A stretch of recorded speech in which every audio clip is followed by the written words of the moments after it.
This past April, the FBI disclosed an astonishing fact about the breach of the blockchain behind the popular play-to-earn game Axie Infinity a few weeks earlier. The FBI said that the hackers who stole $615 million in cryptocurrency were from the group Lazarus, which has direct ties to the government of North Korea. Needless to say, the White House was not happy to hear the news. North Korean cyber actors have for a long time engaged in cyber-enabled financial crime to steal funds in order to further fund regime priorities, including their proliferation activities. So ultimately, this is an example of where issues in the crypto space around absence of sufficient prudential obligations and or compliance in the space internationally can lead to issues like national security threats. That was the case in ransomware, and there's certainly no accident to why one of the key prongs of the US counter-ransomware strategy is about combating the misuse of cryptocurrency, because cryptocurrency has uniquely, because of some of its risk features and the absence of sufficient regulation to mitigate those risks, has enabled the rise of the scale and severity of ransomware. Hello, everyone. I'm Chitra Raghavan, and this is Techtopia. According to news accounts, Axie Infinity was the largest decentralized finance hack and the second largest crypto hack in history. To add insult to injury, the brazen attack had taken place just weeks after President Joe Biden had released an executive order authorizing a whole-of-federal government approach to de-risking digital assets. It was the equivalent of North Korea thumbing its nose at the U.S. government, and that's not something the White House takes kindly to. The nature of hacks like this, including sufficient controls for cybersecurity and anti-money laundering that can enable rogue nations and other national security threats like ransomware attacks, brings into question how the federal government should de-risk, regulate, and enforce digital assets, and what the role of the famously libertarian crypto industry should be in helping police the space. I'm so delighted to have as my guest today a key White House official who has been talking about this and thinking about this and working on these complex issues for years. Carole House is the Director for Cybersecurity and Secure Digital Innovation for the White House National Security Council. House joined the NSC from the U.S. Treasury's Financial Crimes Enforcement Network, or FinCEN, where she led cybersecurity, virtual currency, and emerging technology policy efforts as a senior cyber and emerging technology policy officer. Carole, welcome to Techtopia. Thank you so much. I'm thrilled to be here.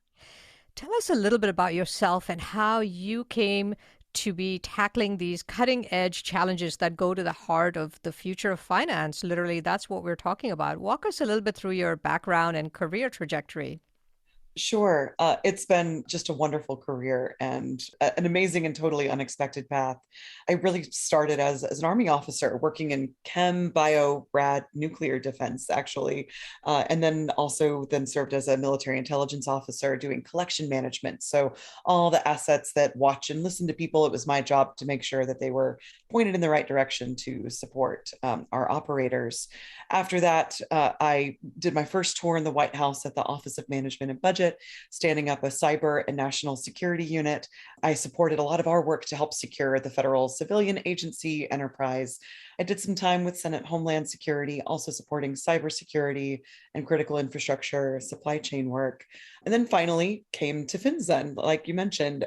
And I came to FinCEN by trying to figure out what are some of the key issues around cybercrime that are some of the causes behind the illicit activity that we saw targeting institutions and critical infrastructure, and FinCEN being at the forefront of this, since most cybercrime is really financial crime.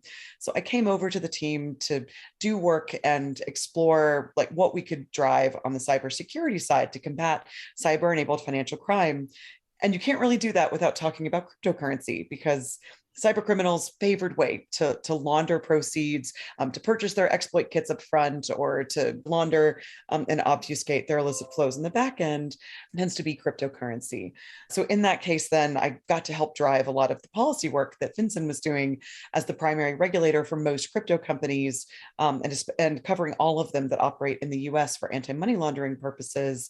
Got to help drive a lot of strategic policy work with the Financial Action Task Force, as well as investment investigative work. I even got to support some cases and investigations involving illicit cryptocurrency flows, as well as regulatory work. So looking at rulemakings as well as administrative rulings, looking at holistically what we want to do to make sure that we continue to evolve the Bank Secrecy Act framework, which is a living framework to adapt with the risk as it continues to evolve with the threat landscape as well as the mitigation landscape. So in the wake of all of that work that we were driving at FinCEN, at the turn of the administration, White House leadership, specifically the Deputy National Security Advisor for Cyber and Emerging Tech, Ann Neuberger, was speaking with me, and we discussed the need for driving a whole of government approach on cryptocurrency, on ransomware, on identity. And I was so thrilled that she decided to bring me aboard to try to help drive that work. So through all of that, now we've stood up a US counter ransomware strategy, which has an entire prong devoted to combating the misuse of crypto. Then also got to work with others across the White House and the interagency to develop and then help issue and implement the executive order that President Biden issued earlier this year on ensuring responsible development of digital assets. And then also am working on some digital identity initiatives for the administration. It's just an incredible trajectory, and it almost feels like, every single thing you did in your career kind of brought you to this point where you could actually really bring tremendous value, in understanding exactly how the future of finances is actually going to lay itself out, which is, we don't really know, but I just feel like, and maybe you feel the same way, that every single piece of your experience is now being brought to bear in what you're doing. You are totally right. I am amazed and astounded sometimes at how completely blessed and lucky I am, and also how things even that I didn't desire or necessarily want or expect at times in my career ultimately ended up being huge blessings and things that I never expected.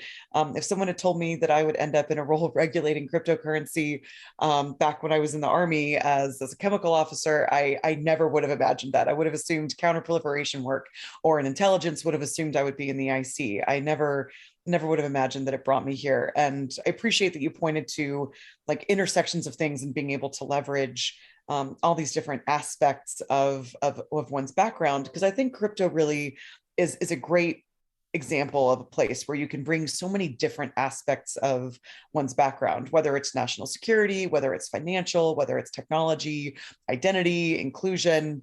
There's so many different elements and backgrounds that people might have in other spaces, but that are so applicable in the cryptocurrency world. So you were saying that, there's this intersection, right, of all of these different pieces of this puzzle of what is going to make the future of digital finance and decentralized finance. Maybe you could start by giving us, before we go into that Axie Infinity hack, because this plays into that, what exactly, for our lay audience, what is decentralized finance? What you see the future of finance looking like and unfolding, and then we can talk about some of the challenges of the nature of what that future of finance is going to look like. Great question. So decentralized finance, I'll try to level set on sort of how industry views what it is. So of course, it's leveraging emerging technologies, including blockchain technologies, as well as other types of distributed ledger technologies. There's other types besides blockchain, like Hashgraph, that you can use, but ultimately these decentralized networks that support distributed computing, leverage encryption to establish trust and establish these public ledgers or private ledgers to be able to keep a record about certain types of activity, and in the case of DeFi, specifically financial activity. So the way that DeFi normally looks like is it could be a smart contract that is basically operating in an automated way that can be leveraged to support some kind of financial function. So whether that's trading, whether that's escrow services, whether it's money transmission, the idea behind these smart contracts and the concept of true DeFi, truly decentralized finance, really means that there isn't an intermediary that's sitting behind it, that's owning and operating and running these platforms. A human. Yeah, exactly. So, but I'll mention that on this concept of DeFi that's truly decentralized, the reality of the way that that's being implemented is generally FinCEN, as well as other agencies, have pointed to the fact that they're not really seeing most DeFi being true DeFi or full DeFi. So just like anything like security or immutability, centralization is a spectrum. And there really are not many things, if any things at all, that we've seen currently being used and operated in the space that really are fully decentralized. There's some level of centralization on this spectrum. So I know I've heard regulators at times use this term CDFI, centralized, decentralized finance. So I think that there's definitely some tension out there about the label DeFi and how much of it truly is decentralized, or where are the centralized points of influence inside of some of these ecosystems. So I wanted to help level set for some folks about the fact that DeFi is a label that's often put on anything that is blockchain based, even though you can implement blockchains in a way that is private and has highly centralized points of influence. You can do them in a way that is much more decentralized. It really all depends on where you're sitting on the spectrum. And the concept of DeFi is that you're leveraging these kinds of technologies in order to support financial activity. In many cases, age-old financial activity that has existed for decades or centuries, things like money transmission, as well as engaging in activity to trade securities and derivatives contracts. Yeah, and but for FinCEN and for other agencies that are trying to make sense of this and regulate it in some way and de-risk it, it raises this whole spectrum of philosophical, logistical, practical, legal questions that are just incredible. I mean, I think you put it really well when we were chatting the other day of like, can you regulate software? How do you do that? So how are you dealing with all of those issues, and what are sort of some of the core issues you're trying to deal with from a federal government perspective? Well, you've really hit on some of the tough futurescape issues, I think, in the world of DeFi and trying to mitigate risk in this space. And you're right that some of it's philosophical. You mentioned there's certainly some very strong positions from especially some of the originators in the cryptocurrency world and ecosystem. It's an environment that was originally envisioned and built to be decentralized and to not rely upon intermediaries, specifically envisioned to try to address a lot of the core issues, and not having to rely on the institutions that were at play and some of the cause of the 2008-2009 financial crisis. In the wake of all of that, though, ultimately centralized intermediaries have arisen for a lot of different reasons. Intermediaries can provide incredibly valuable services. They can do things like custody, because many Americans don't keep their cash underneath their mattresses. In the world of crypto, some Americans do want to hold their assets in unhosted wallets and not have to rely upon these intermediaries. Other people do want to hold it in an intermediary because of the ease of access, being able to rely upon another entity to try to maintain security around those assets, as well as the other conveniences that you get from leveraging the services that some of these intermediaries provide. So just like in the fiat space, there's a mix of disintermediated space and decentralized use, and also reliance upon intermediaries. So I think that seeing that means that on the regulatory side, long existent regulatory frameworks have been able to be applied to the intermediaries that were engaging in these, like I mentioned before, age-old types of financial activity that have had technology neutral regulatory frameworks in place for, in the case of money transmission, since at least 2011, or in the case of securities laws for potentially like much longer. So in that world, where I think that what you're seeing is that the US regulatory framework has looked from a tech neutral perspective fundamentally at what is the economic activity that's occurring and figuring out how to apply that to this space. In the world of DeFi, of true DeFi, there's potentially real challenges where regulators would see that their regulatory frameworks that really rely upon imposing obligations on these intermediaries, it's going to challenge some of those key issues. Some of that challenge is really finding where there is, in fact, centralization and there really are intermediaries where certain parts of industry may claim that there are none. But in other cases, like of true DeFi, I think that the future may involve regulators with industry, with international partners, all having to think through what does a regulatory framework look like in a world of true DeFi? What happens when there truly is just software and there are no persons that are owning or operating or administering those platforms? since right now money transmission platforms are money transmission is regulated regardless of whether it's done physically or if it's done electronically or if it's done leveraging blockchain ledgers. But what do you do when you have things that maybe you can impose policy requirements on, but how do you enforce those obligations? So I think those are going to be some of the real key problems and issue areas that regulators are going to have to think through. They're going to have to think through the intermediaries that currently exist that conduct activity that's already regulated, consider if there's other intermediaries where new obligations should be imposed because risk isn't being sufficiently mitigated. I think that there's going to have to be a lot considered in what the future evolution of our risk-based approach looks like. So now that we've kind of set the table, so to speak, let's talk about this Axie Infinity hack, how that occurred, and what was your sense of what was the reaction at the White House when you learned that this more than $500 million theft had been actually traced back to a state-sponsored actor directly, working with North Korea? That's another great question, given my role with the National Security Council. So, of course, this major theft was of extreme concern and drew a lot of attention of the interagency. Ultimately, the U.S. government, and as initially announced by the Federal Bureau of Investigation, we determined and attributed this activity to Lazarus Group and DPRK cyber actors. So, of course, that's of extreme concern to us because North Korean cyber actors have for a long time engaged in cyber enabled financial crime to steal funds in order to further fund regime priorities, including their proliferation activities. So ultimately, this is an example of where issues in the crypto space around absence of sufficient prudential obligations and or compliance in the space internationally can lead to issues like national security threats. That was the case in ransomware, and there's certainly no accident to why one of the key prongs of the US counter ransomware strategy is about combating the misuse of cryptocurrency, because cryptocurrency has uniquely, because of some of its risk features and the absence of sufficient regulation to mitigate those risks, has enabled the rise of the scale and severity of ransomware. Though, of course, if we address those risks, if we mitigate them, then potentially we can address that and try to, defeat ransomware as the significant national security threat that it is right now.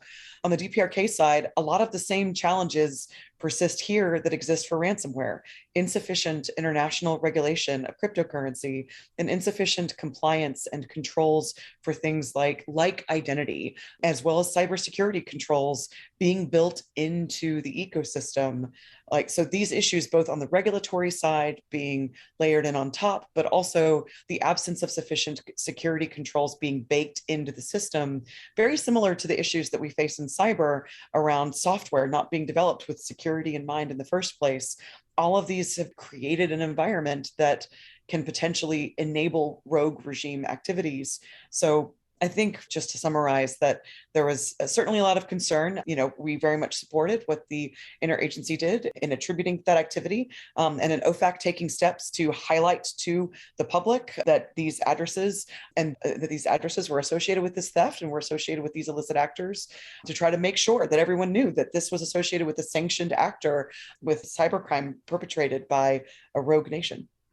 Yeah, but the unfortunate thing is that with these types of attacks, they're so fast, right, and so well executed that even though the address was listed, as a sanctioned entity by then, right, quite a bit of that money had been laundered, and I can't imagine if a large portion of it will ever be recovered. Is there anything you can say about sort of where we are in that process, and did we essentially lose it all to North Korea?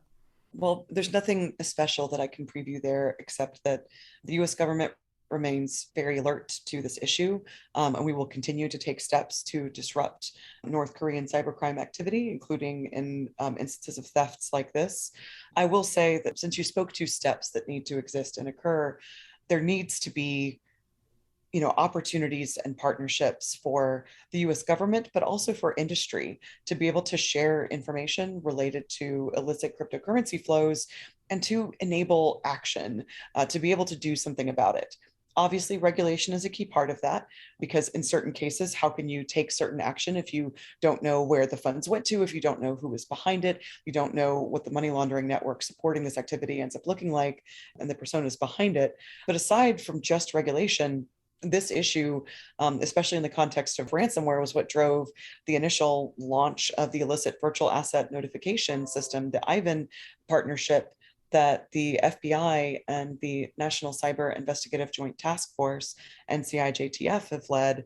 That's something that they're currently operating to try to enhance our ability to work with industry to rapidly trace and interdict these flows. But it's not just about government work and sharing information. It's also going to be about industry sharing information with each other and leveraging the opportunities for sharing info under liability protections, like those from 314B, those from the Cyber Info Sharing Act.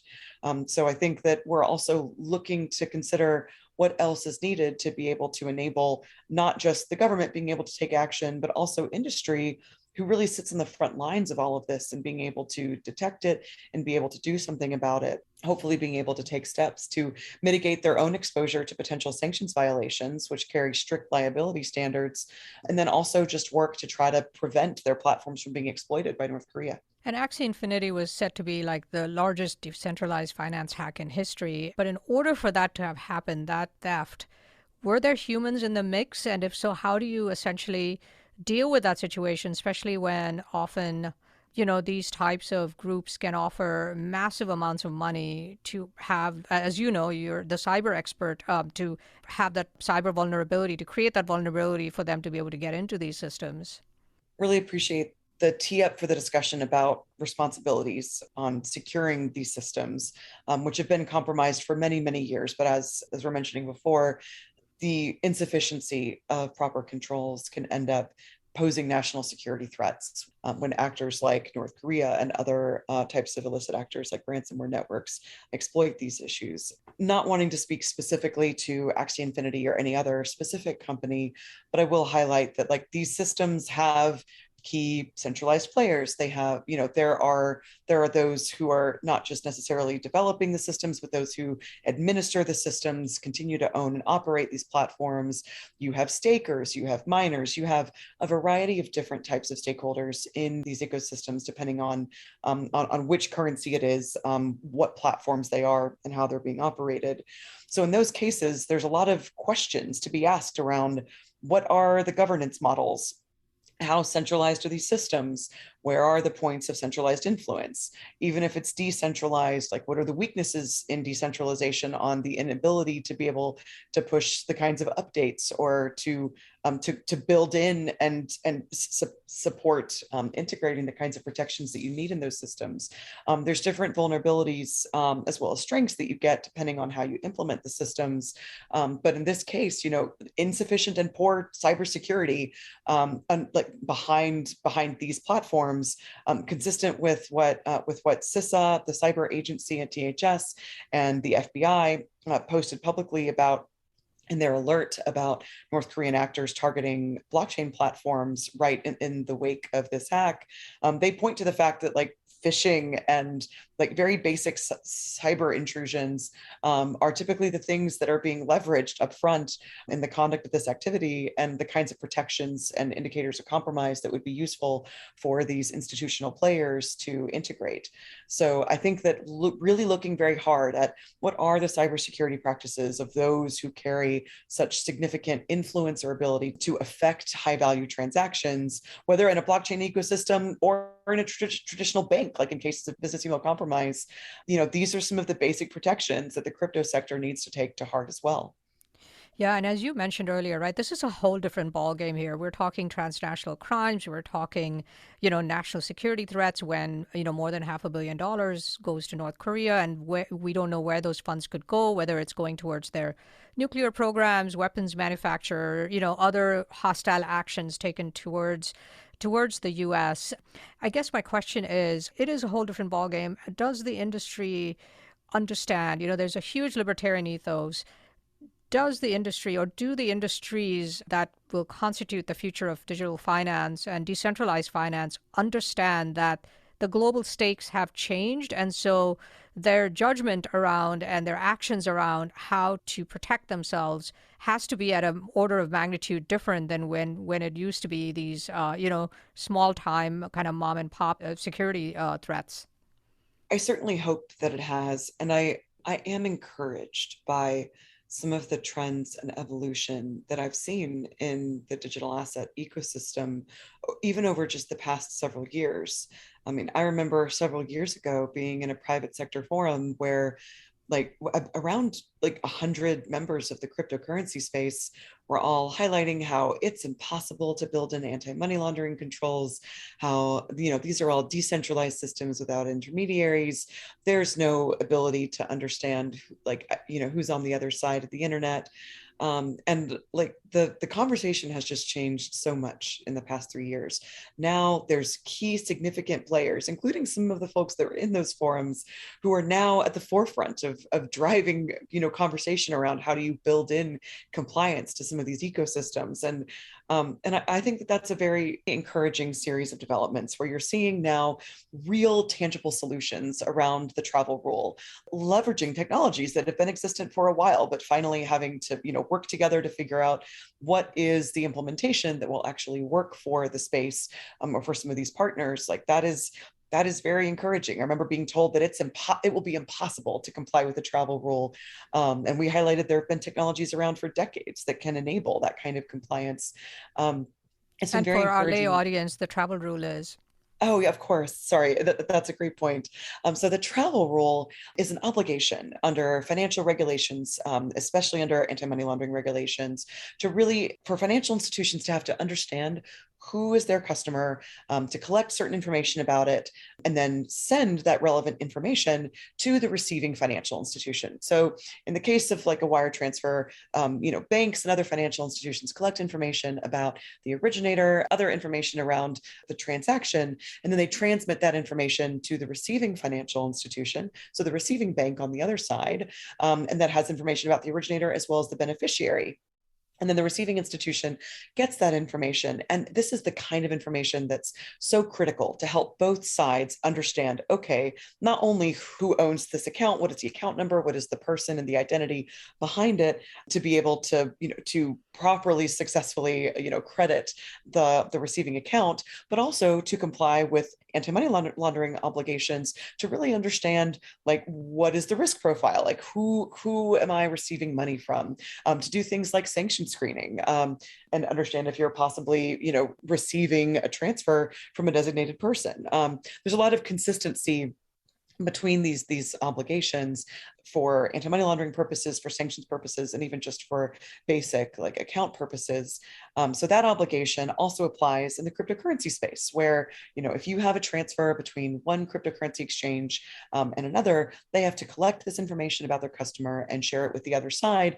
And only through complying with the travel rule can both sides really understand what kind of risk exposure are you taking on. So it's totally consistent with broader anti-money laundering requirements. And it's something that the crypto sector had not acknowledged or done a lot to really try to comply with for many years. But in recent years, there's been a huge focus on trying to figure out how to build out the solutions that can comply with this obligation, so that, other types of obligations or other types of innovations like decentralized identity standard that are being supported across the industry, looking at things like privacy enhancements. There's been a lot of interest in looking at security standards and trying to figure out what is the right way that you should be custodying cryptocurrencies and these private keys. These kinds of evolutions, I think, are a really good indicator of a maturing of the crypto space. And I think that that's very true in the DeFi world. Like there are folks in the DeFi space that are recognizing, potentially that they may be regulated based on how centralized they are, and if there's owner operators or administrators behind them. And then others maybe that feel that they are not regulated are also just trying to figure out how to build in the right kinds of protections that will just be valuable and desirable to a society. Society doesn't want financial systems to be able to be exploited by child exploiters and by ransomware criminals, and by cyber criminals that are stealing directly from the crypto space. There is an interest for the community I think to want to invest in itself to figure out how to try to evolve, there's still very significant risks in the space that have to be addressed, as well as certain risks that the space may not have been like properly prioritizing or focusing on yet. But at least on the anti-money laundering side, after many years of effort and focused messaging from the regulators, including from FinCEN, SEC, the banking agencies, I've at least been encouraged to see that the conversation has evolved to a more encouraging extent. And it's a big challenge, isn't it? Because on the one hand, here you are from, the policy perspective, regulatory perspective, trying to really sort of put your arms around this huge, huge numbers of issues that you've mentioned. And then parallel in the law enforcement space, right, there's this huge effort to really understand all of the extent of criminal activity that is taking place on the blockchain and other systems, digital asset systems. And so it's just like you're kind of operating in some ways in kind of this vacuum because how high is the criminal usage of cryptocurrency, right? Where is it happening? So it seems like you're kind of sailing the ship while you are while you're building it. I think that is an interesting way to describe it. I think that's right for what a lot of the sector has done. There has been primarily, in fact, a launch before actually thinking about or building in basic things like compliance, which expose a lot of the sector very much to potential enforcement action, whether from FinCEN, whether from the SEC or CFTC, the banking agencies. If they potentially have charters there. Again, there's been an evolution that is not true for all institutions. There's been a growth in certain cryptocurrency companies that have been trying to seek approval or building in some of the compliance obligations like we talked about before. So I am encouraged by that. But yes, there has been historically a lot of activity in the space that definitely launched and started to operate and conduct activity long before they thought about some of the very basic obligations that they were subject to. So you've spent the past year spearheading this sprawling multi-agency effort that culminated in March in this executive order by President Biden called Ensuring Responsible Development of Digital Assets. And this is sort of near and dear to your heart. Tell us a little bit about this executive order and what it does. Thank you so much. And you're right. This EO, it was an honor to be a part of it, and I'm so thrilled that President Biden supported it and issued it. The interagency is currently driving a lot of incredible efforts for it. So the executive order really tries to strike an important balance about mitigating the key significant risks that exist in this space, have long existed and continue to evolve and grow in certain ways, but also trying to make sure that we are promoting the responsible developments that we want in this space to make sure that the US, maintains its critical role in the financial system, that we maintain a home for innovation in emerging technologies, as well as fintech. So all of these things are really at the heart of what is established in the executive order. So the EO does a couple of key things. It establishes a comprehensive federal framework to ensure that we continue to play this leading role in innovation and governance of digital assets at home and abroad, drive consistency with our democratic values, and also benefit US global competitiveness.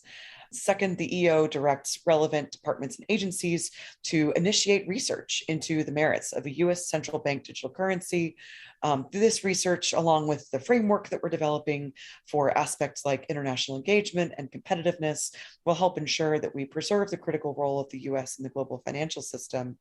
And then third, it requires for the development of coordinated action plan to mitigate illicit finance and national security risks posed by the misuse of digital assets. So this really points to key issues that I mentioned before, that most of these systems were not designed with critical controls like identity, sanction screening, revocability of illicit transactions being built in, whether through governance or technology controls. So ultimately, we need to make sure that we're developing these systems in a secure way. So all of these are some of the key issues in the executive order. There's efforts like an assessment on what the future of money looks like that will inform these broader efforts, and examine what the interplay of public and private money should look like for the future, looking at consumer and market protections, financial stability risks that are at play in the ecosystem. And then also, like I mentioned before, looking at some of the critical capacity and technology needs for a potential US central bank digital currency. So a lot of really, really great efforts underway. We've already seen the Department of Justice publish their report on how to enhance international cooperation on law enforcement investigations involving illicit cryptocurrency activities. We've also seen the Department of Commerce publish a request for comment to help them build the first ever competitiveness framework for the United States in digital assets and their underlying technologies. Just lots of really incredible, innovative work, bringing together a whole community of agencies beyond just Treasury and the regulators. It has law enforcement, it has the Department of Defense, it has the National Science Foundation, USAID, just an incredible range of authorities and capabilities that are being brought to this problem set. So, in addition to the Axie Infinity case that we talked about, you are also seeing now this big story around the giant crypto bank Celsius, which is, essentially preventing withdrawals from because of this huge kind of a lending crisis that it's trying to resolve. And it seems like that also is sort of a case study for you as you try to execute on this huge executive order on sort of some of the key priorities that might be surfacing from some of these big cases, big issues, big hacks, and other, like, in the case of Celsius, the freeze of withdrawals and what that means for all of the customers. How is that kind of framing your thinking on these things? Are you reprioritizing the executive order and the kinds of things that need to surface based on things like Axie Infinity and Celsius? I'll definitely say that the executive order is not pointed at any one particular company or one particular cryptocurrency or even country. But of course, the executive order was not issued in a vacuum, and we're not implementing it in one.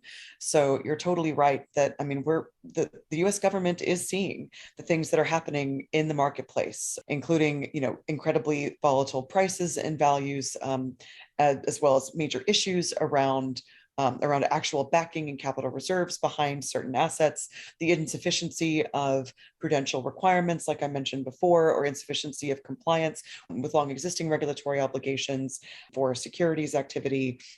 Lots of different really troubling trends have been occurring in this space for a long time.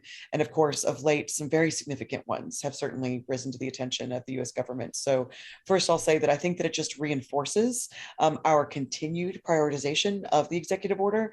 So we will definitely continue to be looking at a lot of these issues that really point to the absence of proper market protections, proper requirements that need to be built in to protect consumers, ensure that there are proper disclosures, ensure that the right types of sound business practices that need to exist for financial institutions are in fact in play. So I think that really we don't want to presuppose what the interagency policy committee is going to generate as a result of the taskings for a lot of these assessments and the policy recommendations that the president has asked for. But ultimately, I would expect that a lot of the policy recommendations are going to try to elevate and institute some of the key protections that I just mentioned are clearly insufficient in the space at this time.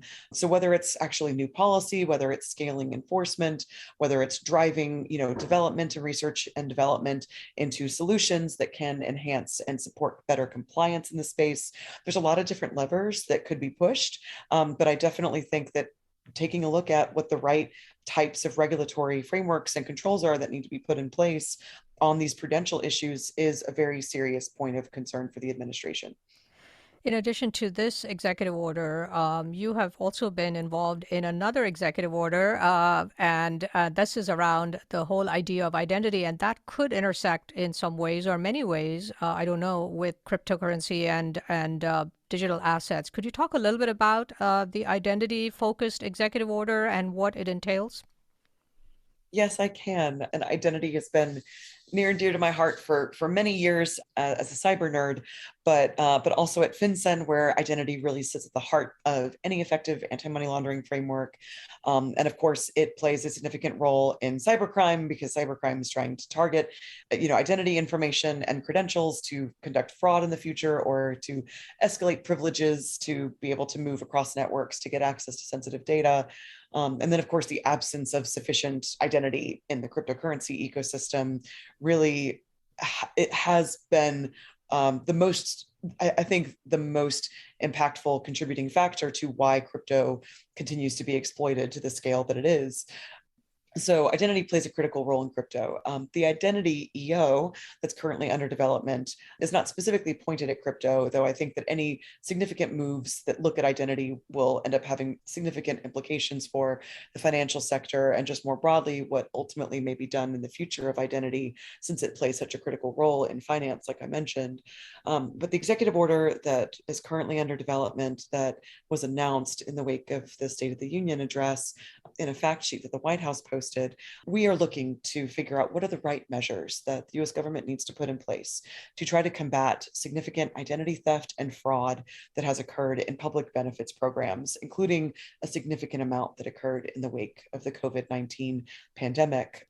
And a lot of criminals and syndicates that worked to defraud the US government and therefore the American taxpayer out of significant amounts of funds. So we're looking at what are the right measures that need to be put in place to try to make sure that we can safeguard these federal benefits programs, to make sure that the payments and benefits are going to the right people to prevent this identity theft and fraud in these programs.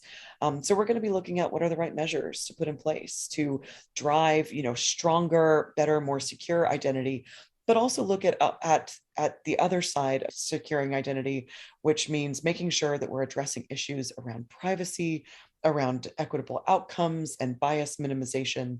So I'm very excited about this executive order that's under development and will be issued in the coming weeks. I think that it will have some really great measures that will be able to help Americans and make sure that we can provide the right kinds of services that are needed to support those who are victims of identity theft in public benefits programs. And in the crypto space, identity has a very unique weight, right? Because it is considered, by libertarians, even like in pursuing and solving crimes, et cetera, that identity has to be protected because that is the ethos of blockchain technology and digital assets. So I imagine that you're getting quite a bit of lively feedback from various groups as you try to navigate this. And how is the federal government going to navigate this question of identity when it comes to cryptocurrency and de-risking this space? Yeah, that's a really great point. I definitely was in a friendly debate recently with someone from the DeFi space whose view very explicitly was that there is no room for identity in the world of DeFi. And I fundamentally disagree. I do not think that DeFi can work without building in identity.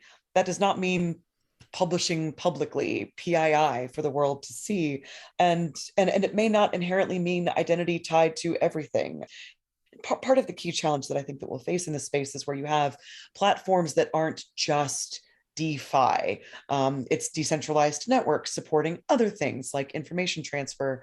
So I think that when you have this commingling of technologies that enable things that the internet does in transmitting, just like information, as well as this commingling with systems that allow for financial transfer, identity is critical to financial transfer, making sure that the right person is in fact getting these funds. If there was in fact a fraud, being able to try to be able to assert your identity and ownership over something, and hopefully being able to have a way to be able to recover those assets, providing account services, and being able to leverage all those higher order developments that are going to come on top of these blockchain platforms will require some form of identity. That doesn't necessarily mean knowing everything about my persona. It may not be my official identity completely. It may not be my gamer tag and my terrible accuracy score when I'm playing on my Xbox. There's a lot of different things that really comprise one's identity. So there's different types of aspects of identity that will have to be built into these decentralized networks. In the world of DeFi, there really will have to be some kind of approach that is pursued to make sure that the right information about one's official identity is present and potentially discoverable for appropriate due process, consistent with whatever is needed under an anti-money laundering framework. Now, for centralized intermediaries, those requirements are currently established under risk-based requirements for money services businesses, like most cryptocurrency exchanges are, or for some rules-based requirements, like under the customer identification program requirements that banks are subject to, since some crypto companies do have bank charters now. I wanted to mention that. But under a risk-based approach, DeFi platforms will have to think about what is the right amount and type of information to be able to collect consistent with their risk-based approach to make sure that they can really understand the risk profile of who they're engaging with. And some of that information, I think, will be helpful and fundamental to those future higher order developments, like I mentioned, of being able to leverage blockchain systems in future smart cities and broader digital infrastructure and services. But I think that a lot of key questions are really going to have to be asked about, like, what is the extent and nature of the information that ultimately should be present, and or must be present and must be discoverable in certain systems based on the risk features or mitigations that they have. That's the benefit of programmable money. You can program them to be as vulnerable or as secure as you want. You just have to build it and design it that way. So I think that there will have to be a balancing act between certain mitigations and certain risk features that will exist about information that exists and that can be discoverable, and then some level of risk tolerance. Risk mitigation does not mean removing all risk, and a surveillance state or a police state.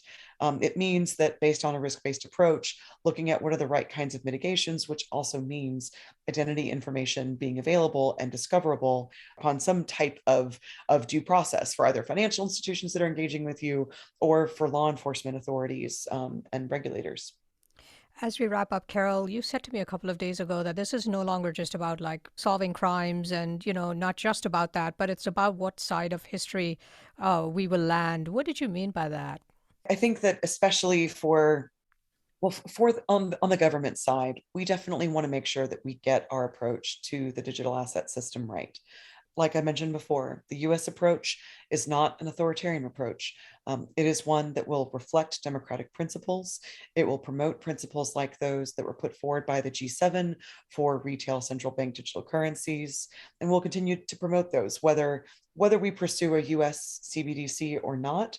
We will make sure that our exploration and research and development understand those principles as policy priorities, and we'll continue to figure out what that looks like in practice for us, but then also promoting that on the international stage for any CBDCs that do get developed and used. We want to make sure that we are beyond just democratic principles, making sure that we're on the right side of promoting responsible development of digital assets, but not fostering an ecosystem of technological innovation that is totally unchecked. Like that has been a significant challenge in the past, in the wake of seeing massive data breaches and massive malign influence across social media platforms. We see the fact that responsible innovation is not unchecked technological development. So that's what the US government, I think, will have to do to be on the right side of history there, and what we're committed to do, making sure that we are promoting the positive innovations that we need to reinforce our role in the financial system, and the strength of our national security tools and frameworks that are so reliant upon that, but then also making sure that we're mitigating the key risks that can come in the space. On the industry side, I think it means really looking to, will the industry rise to this moment?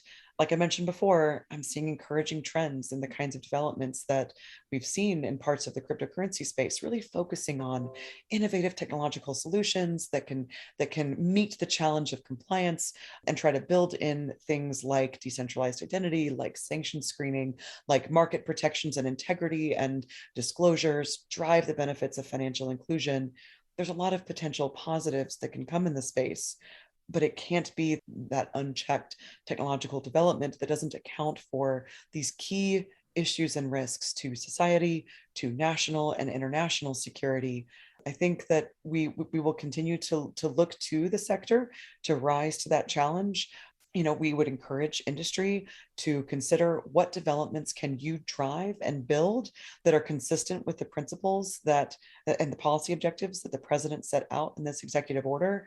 Seeing how industry ends up pursuing developments like privacy preserving technologies while also building in things like lawful discoverability.